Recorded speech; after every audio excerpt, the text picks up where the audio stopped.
स्वायत्त महाराष्ट्र अभियानाचे फेसबुकला आपण सुरू करतो। स्वायत्त महाराष्ट्र अभियानाची सुरुवात का करावी लागली या मागची थोडीशी पार्श्वभूमी आम्ही लोकांना सांगण्यासाठी आज इथे आलो आहोत आणि त्या माध्यमातून आम्ही काय कार्य करतो आहोत त्याची माहिती आमचे सहकारी तुम्हाला देतील इथे। तर स्वायत्त महाराष्ट्र म्हणजे ज्याची भूमी त्याची धोरणं आणि त्याचेच कायदे। जर महाराष्ट्र भूमी ज्यांची आहे म्हणजे मराठी लोकांची आहे, तर इथली जी धोरणं आहेत ती मराठी लोकांना समोर ठेवून झाली पाहिजेत आणि त्या धोरणानुसार कायदे झाले पाहिजेत, ही आमची प्राथमिक मागणी आहे स्वायत्त महाराष्ट्राची। तर या माध्यमातून आम्ही हे अभियान सुरू केलंय। आमचा मुख्य उद्देश आहे लोकांशी जनसंपर्क करणं, त्यांच्याशी चर्चा करणं आणि त्यांचं प्रबोधन करणं। आपण सर्वजण जाणतोच की 1947 साली भारत संघ राज्याची स्थापना केली। आता भारत संघ राज्याची स्थापना केली तर त्यापूर्वी आपण कोण होतो, तर आपण त्यापूर्वी ब्रिटिश इंडियाचे नागरिक होतो। म्हणजे ज्या भारत संघ राज्य स्थापन होण्यापूर्वी या भारत उपखंडामध्ये भारत उपखंडामध्ये 720 संस्थानं होती आणि ती सगळी संस्थानं इंग्रजांच्या अधिपत्याखाली होती आणि त्या इंग्रजांनी त्यांच्यावर राज्य करण्यासाठी जवळजवळ 25-26 असे काहीतरी प्रांत बनवले होते आणि त्या प्रांतांच्या माध्यमातून ते ह्या आपल्या इथल्या स्थानिक जे संस्थानिक होते त्यांच्यावर अधिकार गाजवत होते। तर आपण त्या ब्रिटिश इंडियाचे नागरिक होतो।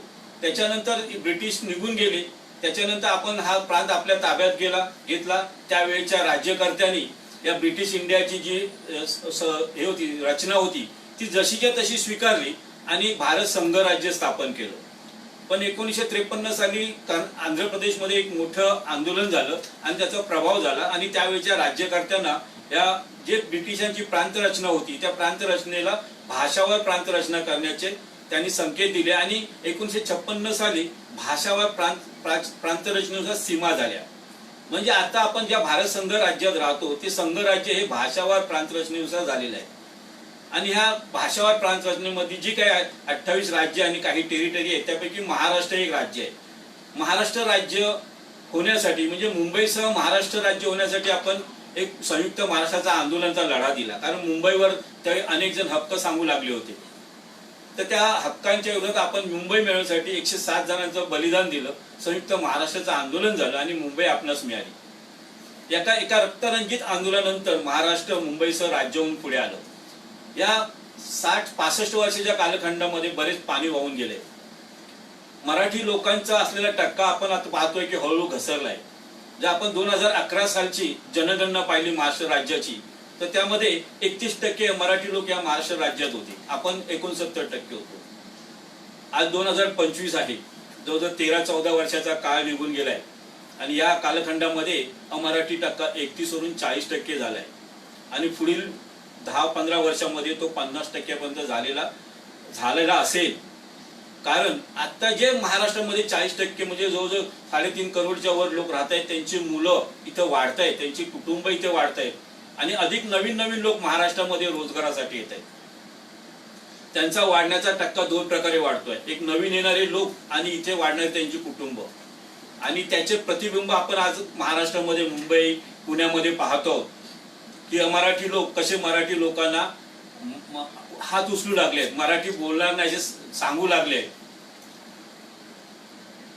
आज ही पाळी आपल्यावर का आली, कारण आपण गेल्या 60-65 वर्षाच्या कालखंडामध्ये या परप्रांतातून येणाऱ्या लोकांकडे केलेलं दुर्लक्ष।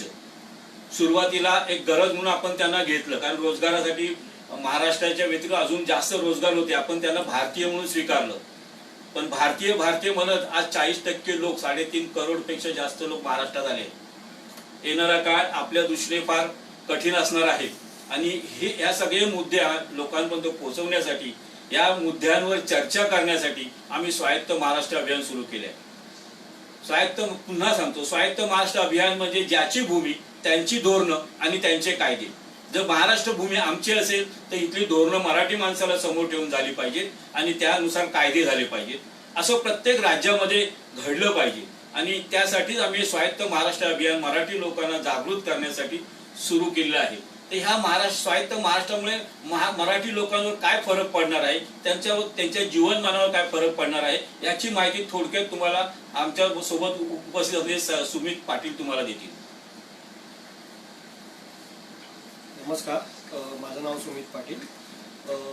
थोडक्यात आम्ही आज हे लाईव्ह येण्याचं कारण म्हणजे सध्या जे घडत आहे महाराष्ट्रात गेल्या 10-12 वर्षापासून जे घडत होतं किरकोळ स्वरूपात, त्याने आता रौद्र रूप धारण केलं आहे. म्हणजे प्रत्येक दिवसाला दर दिवशी आम्हाला एखादी घटना समोर येते की इथे आज मराठी भाषेवर अन्याय झाला, या ठिकाणी मराठी माणसावर अन्याय झाला.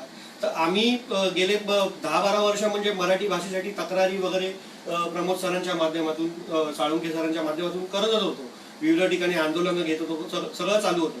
पण त्याला कुठेही म्हणजे बोलतात ना, एक ठोस काहीतरी त्यातून निष्पन्न होत नाहीये. जे काय होतं ते नुसतं तक्रारी, निषेध हेच सर्व सुरू आहे. पण ह्या गोष्टींना कुठेतरी आळा बसला पाहिजे. तर त्यासाठी आपल्याला कायद्यांची गरज आहे. जे कायदे यांना रोखू शकतील त्या कायद्यांच्या आधारे आम्ही त्यांच्याशी लढा देऊ शकू. ते कायदे नसल्यामुळे हे वारंवार आपल्याला आव्हान देत आहेत, मराठी माणसाला, मराठी भाषेला, संस्कृतीला आव्हान देत आहेत. म्हणजे यांची मुजोरी इथपर्यंत गेली आहे की हे आता राजकीय लोकांना सुद्धा जुमानत नाहीये.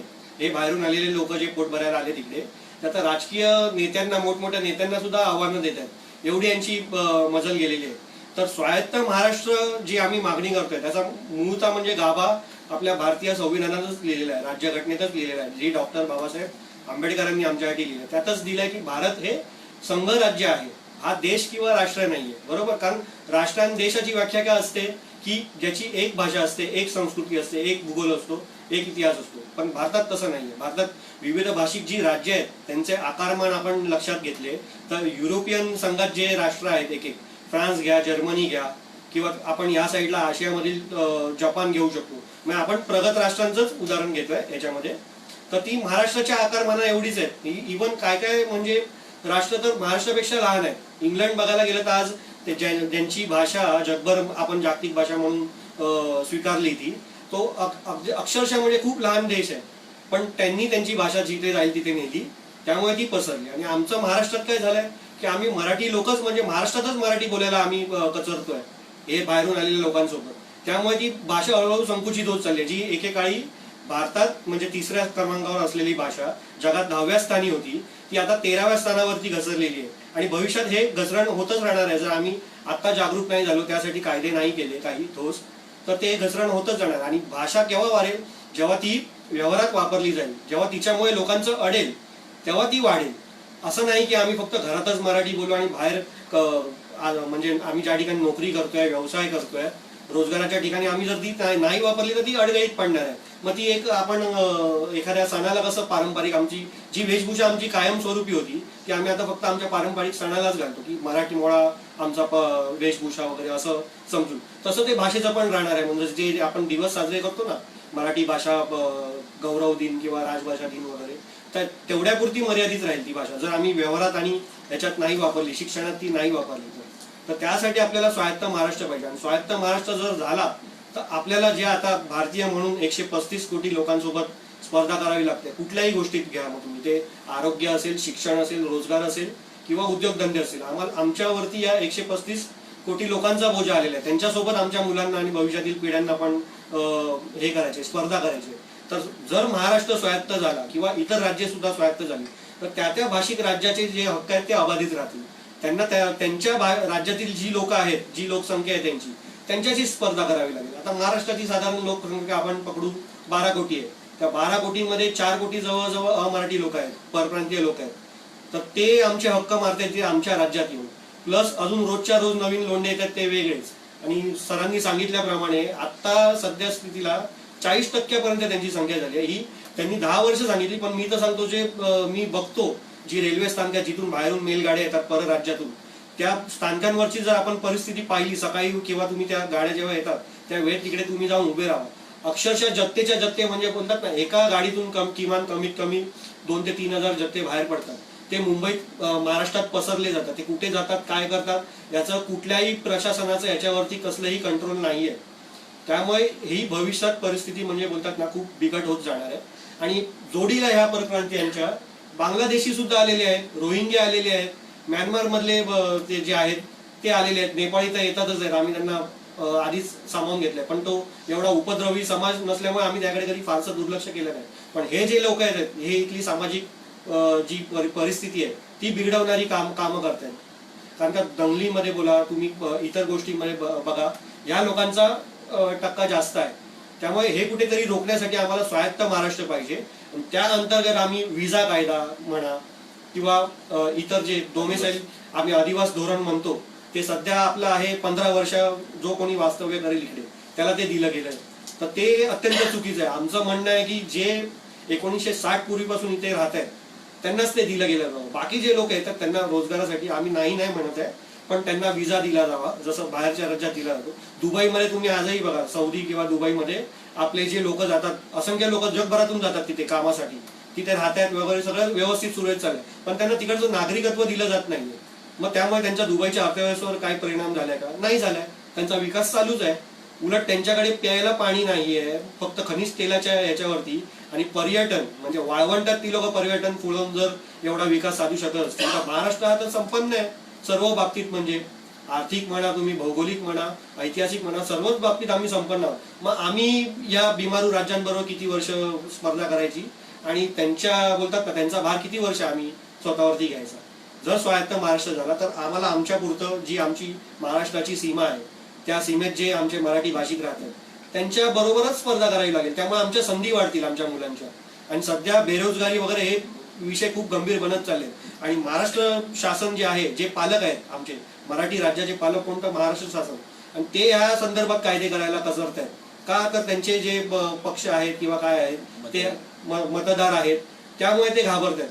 पण हे अत्यंत चुकीचं आहे. हे महाराष्ट्र शासनाने यावरती काहीतरी कायदे करून बोलतात ना आम्हाला मराठी भाषिकांचं संस्कृतीचं रक्षण केलं पाहिजे. अन्यथा तुम्ही दिल्लीच्या दबावाने सगळं काम करत राहणार, दिल्लीची धोरणे इथे राबवत राहणार. जसं की आता शैक्षणिक धोरण लागू करण्याचा संघराज्य शासनाचा हे आहे, मानस आहे, त्यावरून तामिळनाडू आणि संघराज्य शासनामध्ये एक वाद उद्भवलेला आहे. तर अशा गोष्टी ज्या अनेक आहेत, ज्या राज्याच्या अंतर्गत जो कारभार आहे तो राज्यांनीच केला पाहिजे.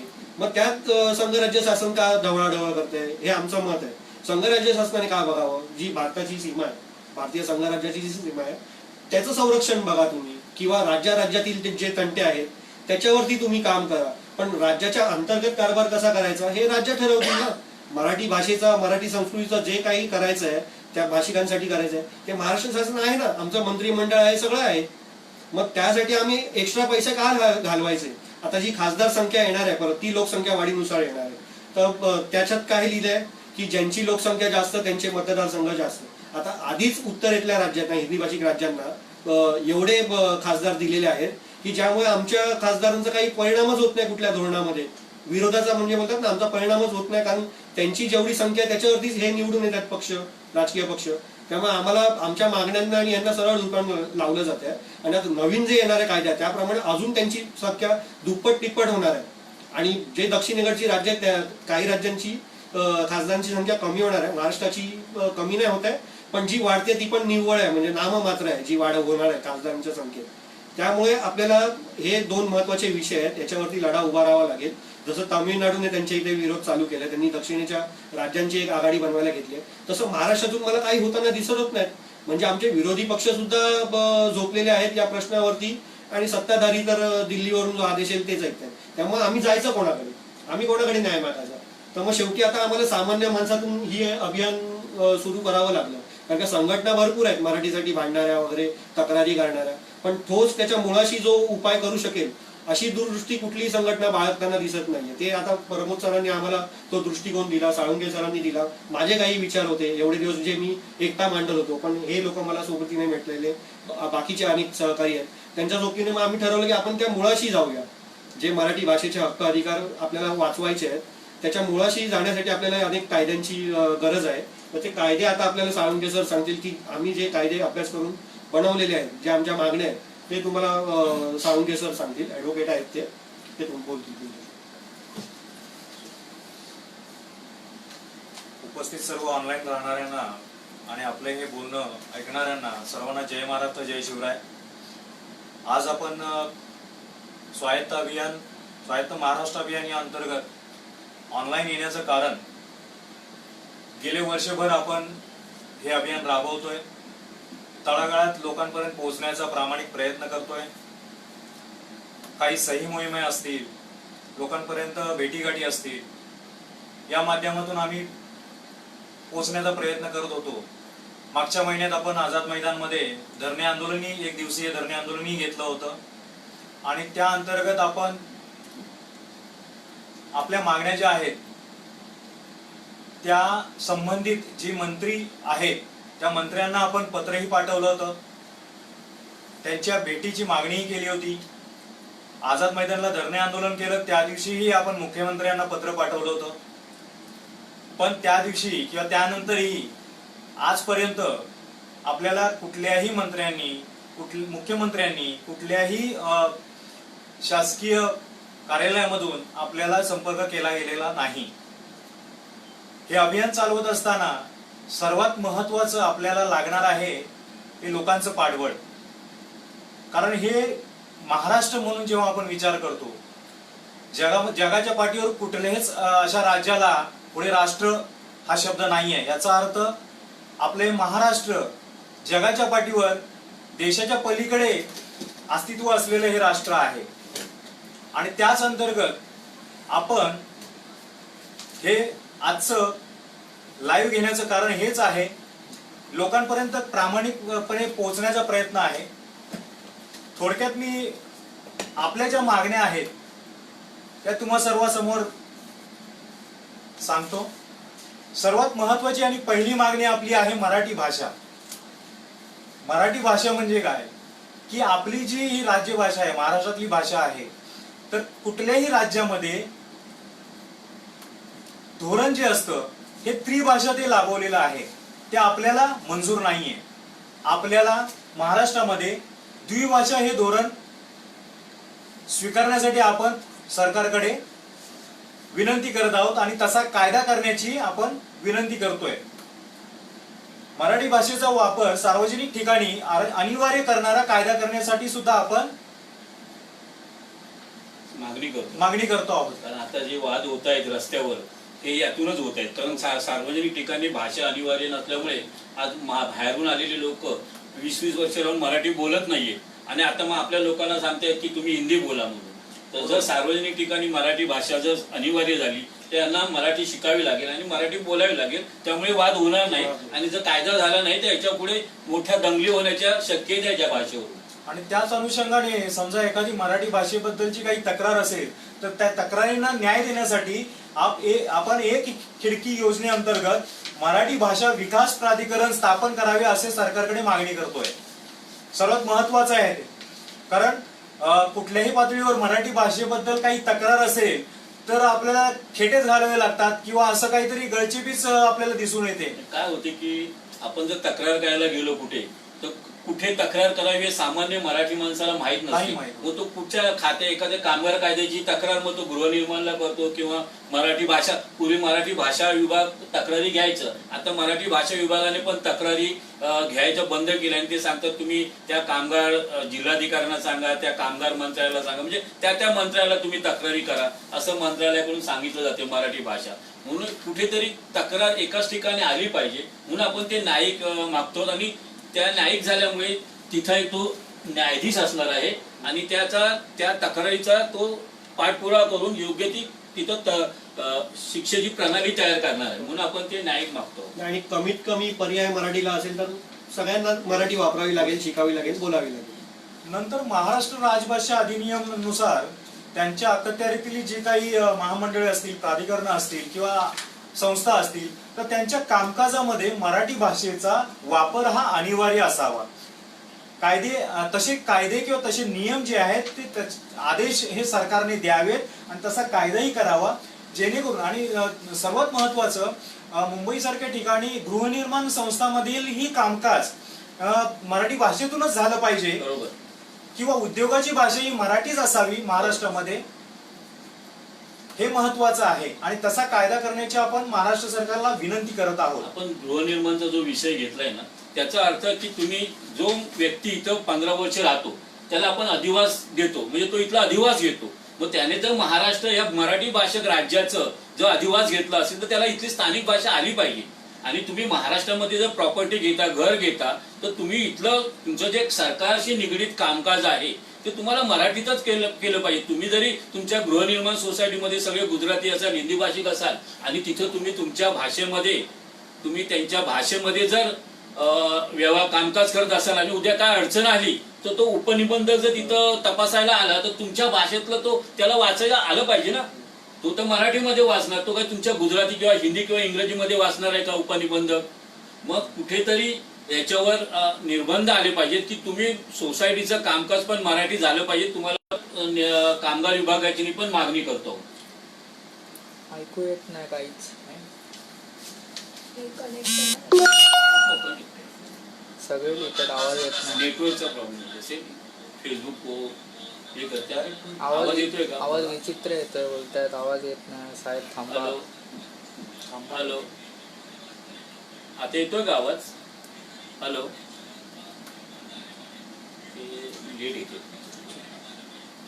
आता येतोय का आवाज? नेटचा प्रॉब्लेम होतो वायफायच्या. कनेक्ट नाही केलं? कनेक्ट केलं, कनेक्ट आहे. आता येतो का आवाज? येतोय ना आवाज? हो ना. नंतर असं आहे की केंद्र शासनाच्या आस्थापनातील परराज्यातील अधिकाऱ्यांच्या ज्या बदल्या आहेत त्या शहराव्यतिरिक्त ग्रामीण भागात करू नये आणि तसा कायदा करण्याची आपण मागणी करतोय. आणि सर्वात महत्वाचं, आस्थापनामध्ये 90% स्थानिक अधिकारी असले पाहिजेत. आता केंद्र शासनाच्या आस्थापनातले जे अधिकारी असतात हे शहरामध्ये ठीक आहे, पण ते ग्रामीण भागामध्ये जेव्हा जातात तेव्हा आपल्या ग्रामीण भागामध्ये तेवढं सक्षमीकरण तसं झालेलं नाही भाषेचं. जर ते दुसरी भाषा समजा हिंदी किंवा इंग्रजीमध्ये संवाद साधत असतील तर ग्रामीण लोकांना सहसा आपली मराठी भाषेशिवाय दुसऱ्या काही भाषा येण्याचं काही कारणच नाहीये. ह्यांच्या फोन मध्ये आवाज काय करू? डायरेक्ट येत नाही का आवाज? डायरेक्ट हे कर ना, एवढा मोठ्या आवाजात बोलतो. नाही येते ना, काढून येणार, असं पण येणारच आहे ना. तर त्यासाठी आपण कायदा करण्याचं मागत आहोत. आणि केंद्र सरकारच्या विविध आस्थापनामध्ये मराठी भाषेचा वापर हा प्राधान्याने अनिवार्य करावा. होतंय काय की मराठी भाषेचा जर कायदा असा आपण नाही केला तर ही मुजोरी ही आपण डे टू डे बघतोय. म्हणजे प्रत्येक दिवशी काही ना काही आपल्याला वर्तमानपत्रामध्ये आपल्या टीव्ही चॅनलवर बातम्या येत आहेत. ह्या सर्व मराठी भाषेच्या संबंधित या मागण्या आपण सरकारकडे घेऊन चाललेलो आहे. ही पहिली मागणी आहे मराठी भाषेबद्दलची. दुसरी सर्वात महत्वाची आणि ज्वलंत असा विषय आहे मराठी शाळा.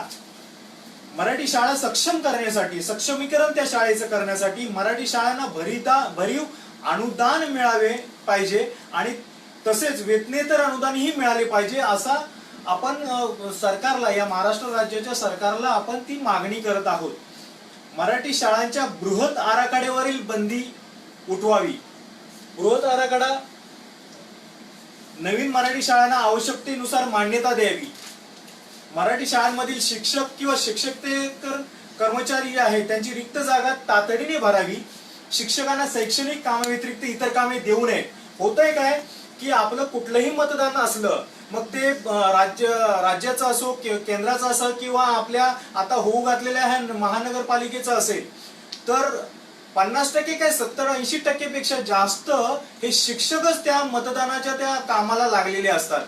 आणि ऐन वेळी म्हणजे शाळेच्याच वेळी ते तिथे असतात.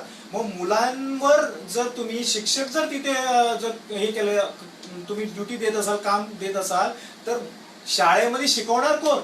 आणि जर शिकवायला शिक्षक नसतील तर त्या पर्टिक्युलर त्या कालावधीमध्ये मुलांचं शैक्षणिक नुकसान होऊ शकतं. त्याऐवजी तुम्ही दुसरे कुठल्या तरी विभागातले कर्मचारी या मतदान कामाला देऊ शकता. शिक्षकांना शैक्षणिक कामाव्यतिरिक्त कामे देऊ नये. प्राथमिक आणि माध्यमिक शिक्षण मराठी माध्यमातूनच झाले पाहिजे. सर्व माध्यमाच्या शाळांमध्ये 10वी पर्यंत मराठी भाषा हा विषय अनिवार्य असणाऱ्या कायद्याची सक्तीने अंमलबजावणी करा. काही कायदे हे असतात कायदे, पण त्याची सक्तीने अंमलबजावणी कुठे दिसत नाहीये. ते नियम किंवा त्या अटी किंवा ते कायदे काही संस्था किंवा काही शाळा ह्या गृहीत धरतात, गांभीर्याने ते घेतले जात नाही. आपली तिसरी मागणी आहे स्वर्गीय शांताराम दातार व शासकीय अधिकाऱ्यांच्या समितीने दिलेला अहवाल जनतेच्या माहितीसाठी त्वरित प्रसिद्ध करावा. चौथी मागणी आहे आपली अधिवास प्रमाणपत्र. सर्वात महत्वाची मागणी आहे. अधिवास प्रमाणपत्र मिळवण्यासाठी स्वयंघोषित आणि ओळखीच्या प्रमाणपत्राची अट काढून टाकावी. होतंय काय की ज्याच्याकडे काही पुरावे नसतील तर स्वयंघोषित किंवा ओळखीची प्रमाणपत्र दिले की त्यांना अधिवास कायदा लागू होतो. लोकप्रतिनिधीने दिलं की मी याला ओळखतो म्हणून की त्याला कुठल्याही प्रकारची त्याची पडताळणी न करता अधिवास प्रमाणपत्र दिलं जातं. आणि अधिवास एकदा प्रमाणपत्र मिळाल्यानंतर शासनाच्या सगळ्या सोयी सुविधा, मतदान कार्ड, बाकीचे आधार कार्ड काही असू दे, मग त्या सगळ्या सोयी सुविधा दिल्या जातात. मग तो कुठल्याही राज्यातला असो, परदेशातला असो, रोहिंग्या असो, बांगलादेशी असो, राज्यात 15 वर्ष सलग राहत असल्याचा पुरावा म्हणून भाडे करारपत्र किंवा पावती अनिवार्य करावी. राज्यातील सर्व शासकीय सोयी सवलतींसाठी, सर्व प्रकारच्या नोकऱ्यांसाठी राज्याचे अधिवास प्रमाणपत्र अनिवार्य करावे. जर हे अधिवास प्रमाणपत्र नसेल तर राज्याच्या कुठल्याच शासकीय सोयी सवलती त्या व्यक्तीस ना मिळणार नाही. पुढचं मागणी आहे आपली रोजगारासंबंधी. महाराष्ट्रातील उद्योगधंदे जे आहेत त्यांच्या किंवा नोकऱ्यांमध्ये 80% स्थानिक उमेदवारांची कामगार भरती ही करावी. ते स्थानिकच असावेत.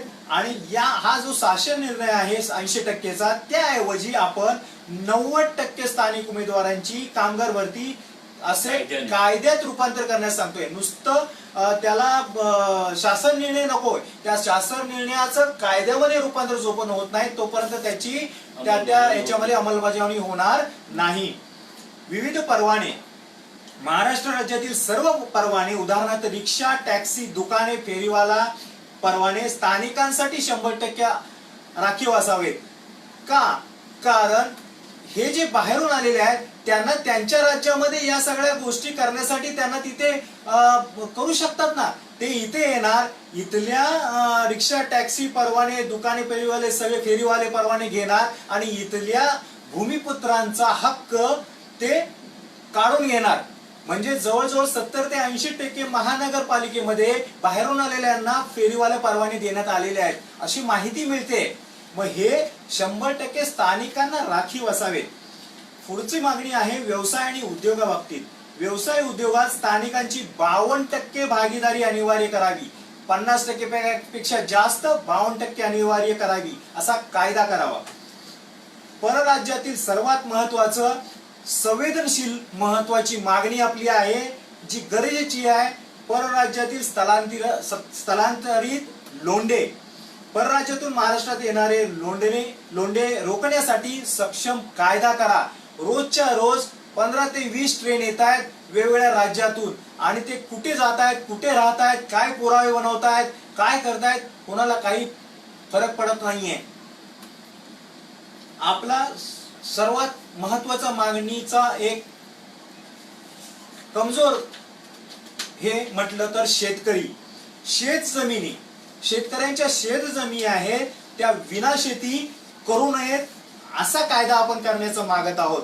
होतंय काय की वेगवेगळ्या शहराच्या बाजूला लागलेले जे गावं आहेत हे शहराचा विकास करण्यासाठी आजूबाजूला फैलावत जातात, पसरत जातात आणि त्या शेतजमिनी या काहीही विनाशेती करून त्याचं कमर्शियल म्हणजे वापर उद्योगधंद्याला म्हणा आणि कशाला म्हणा.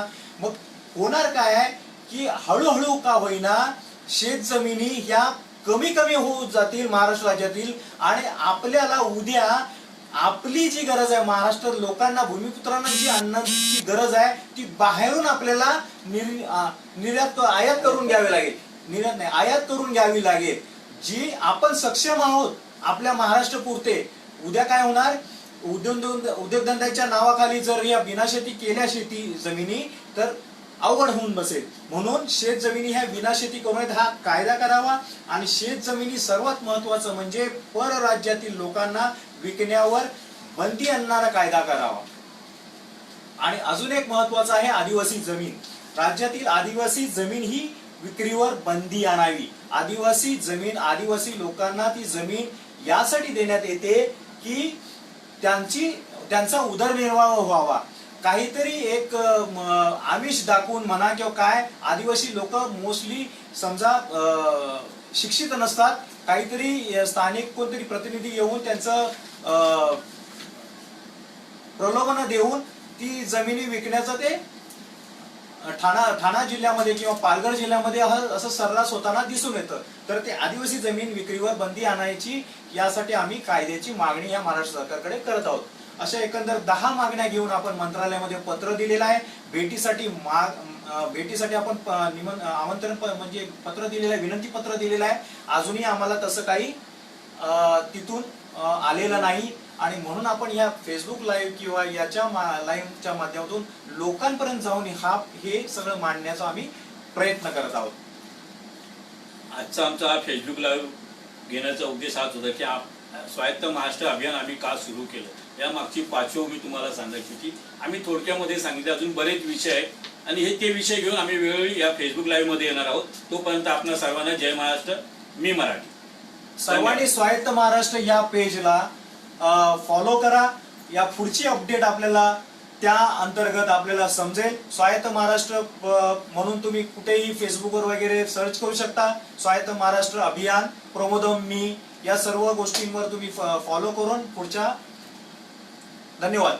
जय शिवराय, जय महाराष्ट्र, मी मराठी.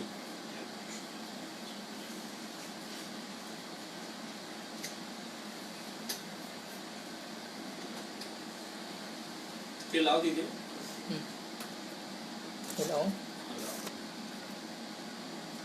फेसबुक लाईव्ह बंद केलं ना, हां.